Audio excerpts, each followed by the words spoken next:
Então, hoje nossa comunidade vai refletir os textos do 31º domingo do tempo comum. E a gente tem aí um tema bastante interessante, né, que é o tema da conversão, né? E uma pergunta, né, para gente responder ao final. O que Zaqueu estava procurando? Vocês lembram? O que Zaqueu queria? Queria encontrar Jesus, ver Jesus, né? Ver Jesus? Ele queria ver Jesus, mas ele queria mais do que ver Jesus. Olha o texto lá, ele queria ver quem era Jesus. E quem é importante aí, né? Esse quem é uma relação direta de identidade. Quem sabe, ao final da nossa reflexão, a comunidade toda também descubra quem é Jesus, né? Mas muito interessante, a primeira leitura, o livro da sabedoria. Esse livro é o livro mais recente do Antigo Testamento. O livro da sabedoria foi escrito na Alexandria, foi escrito em grego, é um livro que não faz parte do cânon hebraico. É um livro, para fazer parte do cânon hebraico, ele tem que ter sido escrito em hebraico e na terra de Israel. E esse livro foi escrito em grego e na Alexandria. É uma influência interessante aí helenista, né? Mas olha lá, o texto nos fala sempre da sabedoria, e em algumas Bíblias a gente vai encontrar que se trata da sabedoria de Salomão, né? Como se fosse Salomão quem tivesse escrito.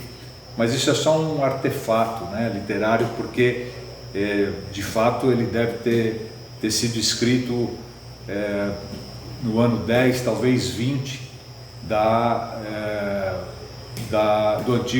do Antigo Testamento, né, antes da nossa época. Então, Senhor, o mundo inteiro diante de Ti é como um grão de areia na balança, uma gota de orvalho da manhã que cai sobre a terra. Entretanto, de todos tem compaixão, porque tudo pode. O amor de Deus, a compaixão de Deus aí presente. Fecha os olhos aos pecados dos homens para que se arrependam. Olha que interessante, né? Ele espera que a gente se arrependa. Ele não olha para os nossos pecados, mas ele nos dá a oportunidade do arrependimento e da conversão. Sim, amas tudo o que existe e não desprezas nada do que fizeste.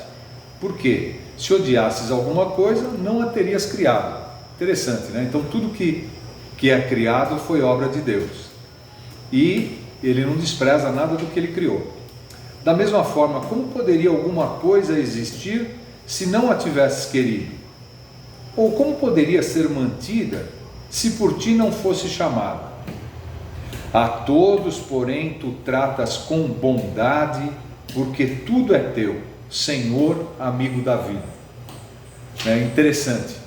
A gente sempre tem que colocar na nossa mente que quando a gente está diante de um texto das Escrituras ou do Segundo Testamento, foram homens ou mulheres que escreveram, né? Obviamente são textos que falam da fé, da experiência de fé de cada autor de cada texto. E pode deixar. E relaxa, por mim não tem problema. Então, o sujeito está colocando aquilo que ele acredita. O teu espírito incorruptível está em todas as coisas. É por isso que corriges com carinho os que caem e os repreendes, lembrando-lhes seus pecados. Para quê? Para que se afastem do mal e creiam em Ti, Senhor.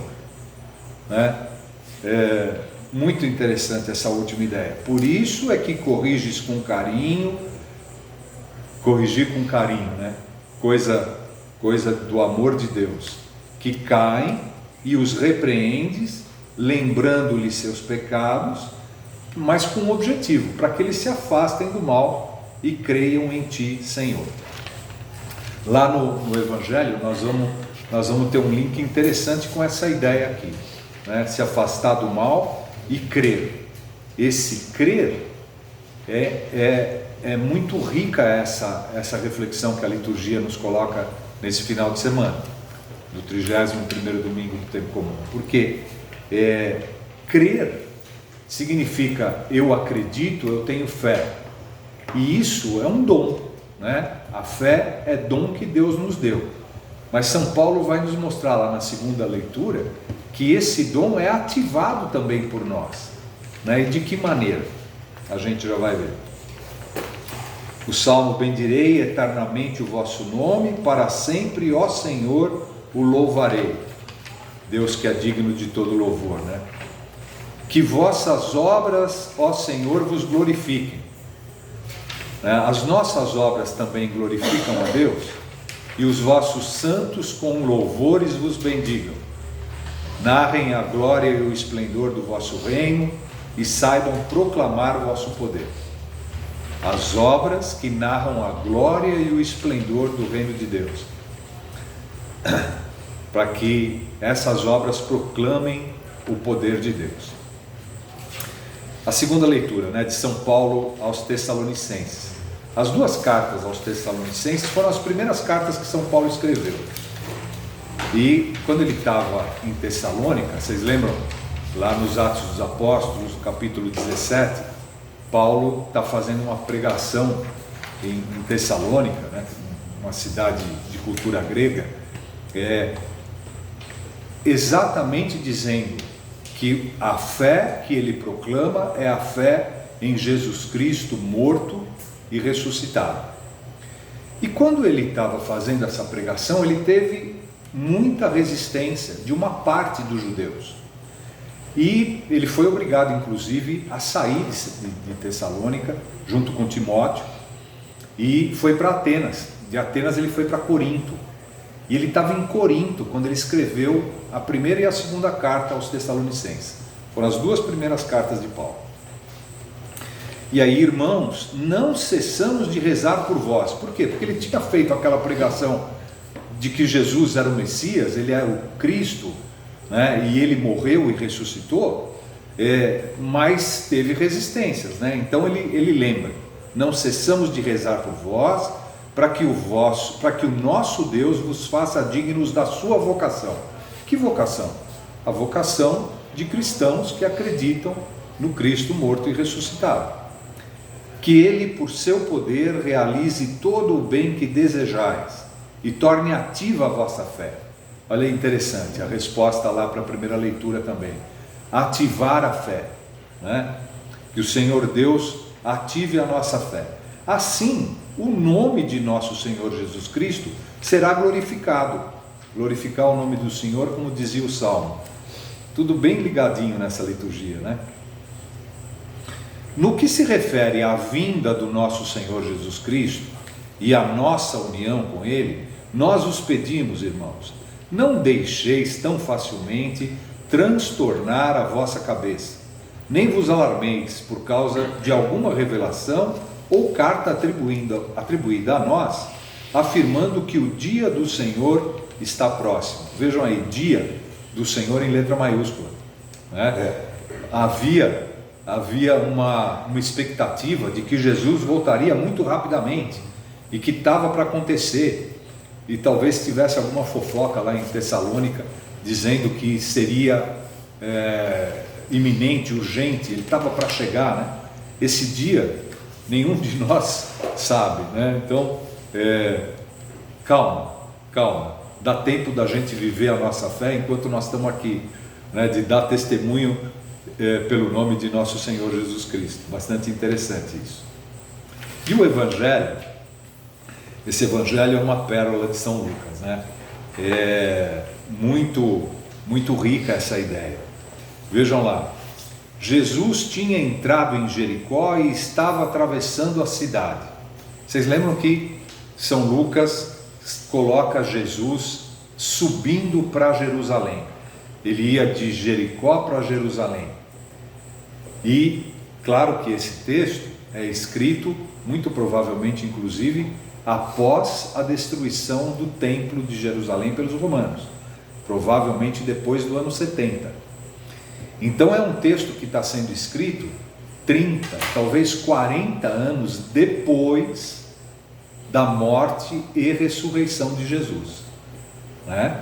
Então vejam só, e São Lucas lembra que Jesus estava subindo para Jerusalém e havia ali um homem chamado Zaqueu, que era chefe dos cobradores de impostos e muito rico. Então, Zaqueu, chefe de cobradores de impostos e muito rico. Zaqueu procurava ver quem era Jesus, né? Às vezes aqui tem uma palavrinha pequenininha que passa batido para a gente, né? E a gente responde no embalo como nós fizemos. O que Zaqueu queria? Ele queria ver Jesus. Não. Ele não queria só ver Jesus. Ele queria ver quem era Jesus. E São Lucas, com esse texto, está querendo mostrar para a gente quem é Jesus, né? Veja lá. Zaqueu procurava ver quem era Jesus, mas não conseguia por causa da multidão, pois era muito baixo. Zaqueu, em hebraico, vejam que é um nome hebraico, né? Zaqueu vem de Zahar. Zahar significa aquele que tem mérito. Ele tem algum mérito. E os nomes, lembrem, né, que as escrituras sempre usam nomes, números, símbolos que querem nos dizer muita coisa. Claro que a fé é alguma coisa que transcende, né? A fé não é física, né? A fé é alguma coisa que a gente não consegue tocar, mas as escrituras sempre usam elementos do nosso cotidiano, diário, como símbolos daquilo que ela quer dizer, para ajudar a nossa fé. Então veja, apesar que do jeito que estão as vírgulas aqui, a gente pode entender que tanto Zaqueu era baixinho, mas como Jesus também podia ser baixinho, né? Vocês viram as vírgulas, né? Zaqueu procurava ver quem era Jesus, mas não conseguia, por causa da multidão, pois era muito baixo. Quem era muito baixo? Jesus ou Zaqueu? Zaqueu. Era Zaqueu. Depois a gente entende que era de fato Zaqueu. Então ele correu à frente e subiu numa figueira para ver Jesus, que devia passar por ali.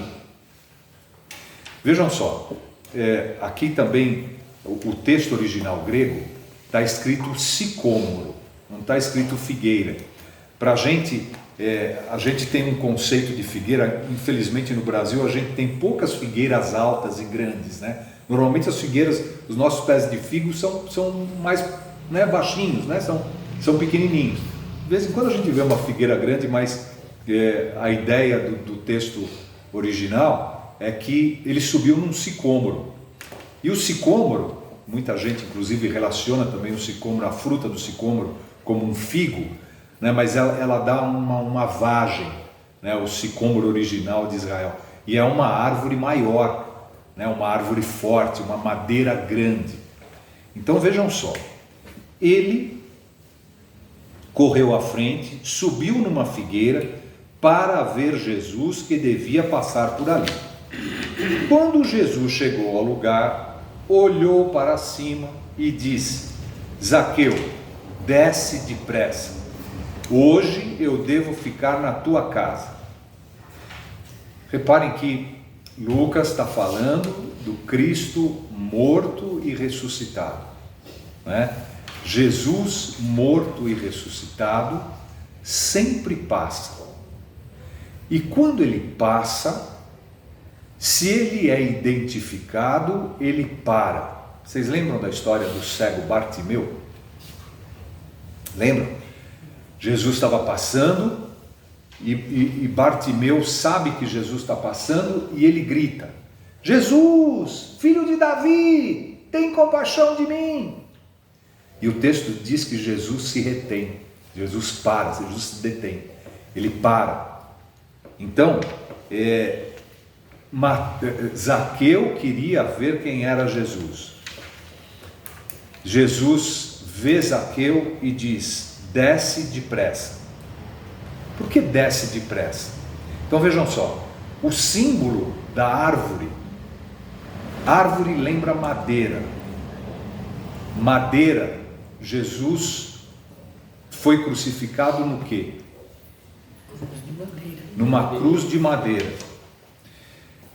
Jesus crucificado está olhando para Zaqueu, e a catequese que Lucas também está nos fazendo, está nos dizendo: eu já estive aí nessa cruz, mas nós temos que descer da cruz. Enquanto a gente estiver parado e fixo apenas na cruz, a gente não vê o que vem depois. Lembrem que no Tríduo Pascal, as 3 celebrações mais importantes da nossa fé, né? Às vezes a gente fica achando que é o Natal, né? Mas não é, a Páscoa, né? Para nós cristãos, o mais importante é a ressurreição de Jesus. E na sexta-feira, quando o Padre Gabriel descobre a cruz, o que a gente canta? Ou às vezes o sacerdote canta sozinho: eis o lenho da cruz. Como é que a gente completa? Do qual pendeu a salvação do mundo. Então, Lucas está dizendo para Zaqueu: desce da cruz. A gente não pode parar na cruz. A nossa celebração de sexta-feira não tem missa, né? É a exaltação da Santa Cruz. É o único dia que não há missa, né? A sexta-feira santa. Porque ela prepara o sábado de aleluia, a celebração das celebrações. E no sábado de aleluia, à noite, o que a gente comemora? A ressurreição de Jesus, né? Então, Zaqueu, desce depressa, que hoje eu devo ficar na tua casa. Ele desceu depressa e recebeu Jesus com alegria. A alegria está sempre presente em Lucas, reparem. São diversos textos de Lucas que a alegria está ali. Ao ver isso, todos começaram a murmurar, a multidão que estava lá, né? Ele foi hospedar-se na casa de um pecador. E se Zaqueu apenas ficasse na descida da cruz e o texto parasse aqui, a gente não ia entender qual foi o ato de fé que Zaqueu fez. Ele foi hospedar-se na casa de um pecador, dizia a multidão. Zaqueu ficou de pé e disse ao Senhor: Senhor, eu dou metade dos meus bens aos pobres, e se defraudei alguém, vou devolver 4 vezes mais. Jesus lhe disse: hoje a salvação entrou nesta casa, porque também este homem é um filho de Abraão. Com efeito, o Filho do Homem veio procurar e salvar o que estava perdido. Hoje, para nós, é agora. Hoje é cada celebração de domingo, quando o bom ladrão reconhece que, e fala pro outro ladrão que está crucificado ao lado de Jesus: o que você está falando aí? Nós merecemos estar aqui, mas ele, né? O que ele fez? E ele reconhece e diz: Senhor, lembra-te de mim quando vieres com teu reino. Qual é a resposta de Jesus? Hoje você vai estar comigo no paraíso. Hoje você vai estar comigo no paraíso. Jesus diz para Zaqueu: hoje a salvação entrou nesta casa. Por quê? Porque Zaqueu fez um ato de fé. Eu me lembro o Padre Vitório de Sion. O Padre Vitório é um exegeta de Sion, baixinho. Você olha para ele, você não dá nada. Ele vive vestido com muita simplicidade e gosta de mexer no jardim. E ele contou que uma vez ele estava estudando esse texto, mas a ficha não caía. Ele diz: essa ficha não cai, essa ficha não cai. E ele foi mexer no jardim. E mexendo no jardim, ele pegou um graveto e ele lembrou da madeira e ele vinha estudando o texto e ele falou, puxa, a ficha caiu. A ficha caiu. Zaqueu dá a resposta dizendo, lembre-se que ele era muito rico. E ele diz, eu vou dar metade dos meus bens aos pobres. Aqui tem um outro símbolo muito importante. 10 nas escrituras simbolizam totalidade, o todo. São 10 mandamentos, são 10 pragas, são as 10 virgens, são os 10 homens que estão na conversa de Abraão com Deus, pela destruição de Gomorra, Sodoma e Gomorra, vocês lembram? Senhor, se tiver 50 justos, não destruo. Se tiver 45, eu não destruo. Se tiver, e vai descendo, quando para em 10, né? Então 10 é um simbolismo muito forte nas escrituras, que significa a totalidade. Zaqueu diz, eu vou dar a totalidade dos meus bens, e ele era muito rico, aos pobres. Se a totalidade é representada por 10, e ele deu a metade, quanto ele deu? 5. Se ele deu 5, ficaram 5. E aí o que ele faz? E se eu prejudiquei alguém, eu vou devolver o quádruplo. E devolver o quádruplo é um ensinamento que a gente encontra lá no livro do Levítico, né? Ele devolve 4. Se ele ficou com 5, ele devolve 4. Com quanto ele ficou? Ficou com 1. E Jesus diz, hoje a salvação entrou nesta casa, porque também este homem é um filho de Abraão. E Abraão é o nosso pai na fé. Vocês lembram lá a história de Abraão, capítulo 12 do livro do Gênesis, 12, 13, né? Abraão recebe a bênção de Deus. E essa bênção é uma bênção que às vezes a gente não dá um passo e fica pensando que são apenas bens materiais. São Paulo depois vai responder, né, na carta aos Gálatas, né? Nós temos a herança, somos filhos de Abraão, mas não só pela riqueza material, mas essa riqueza material é símbolo da riqueza espiritual. E se Zaqueu era muito rico e ele deu metade dos bens, ele está praticando a justiça. E se ele está distribuindo 4, devolvendo 4 para quem ele fraudou, ele está cumprindo as escrituras e ele está ficando com uma única parte, que é a parte que todos nós temos direito, porque somos filhos de Abraão, herdamos a fé de Abraão. Então reparem, São Lucas, e aí o Padre Vitório conta essa historinha. Aliás, muitas dessas reflexões a gente faz também com os padres de Sion, é um ensinamento que os padres de Sion trazem por causa desse carisma que eles têm com o judaísmo, com a cultura judaico-cristã, com essa história, com essa teologia, e que demonstra uma relação direta com a fé das Escrituras, do povo da Escritura, mas que tem uma relação direta com a nossa fé. Domingo, quando a gente estiver na liturgia, a gente vai ter contato com as Escrituras, com a palavra de Deus, e a gente tem o Cristo em cima do altar lá, quase em destaque, né? A gente podia fazer um destaque maior para esse crucifixo na nossa igreja, para dar um destaque maior ao Cristo, mas a gente não para no Cristo da cruz. A gente passa pela cruz. Zaqueu subiu no madeiro também, e Jesus diz, desce, porque eu já estive aí, mas eu saí daí. E a fé nesse Cristo, ela é representada na nossa vida, à medida que a gente também, assim como Zaqueu, restabelece o direito e a justiça. Louvado seja nosso Senhor Jesus Cristo.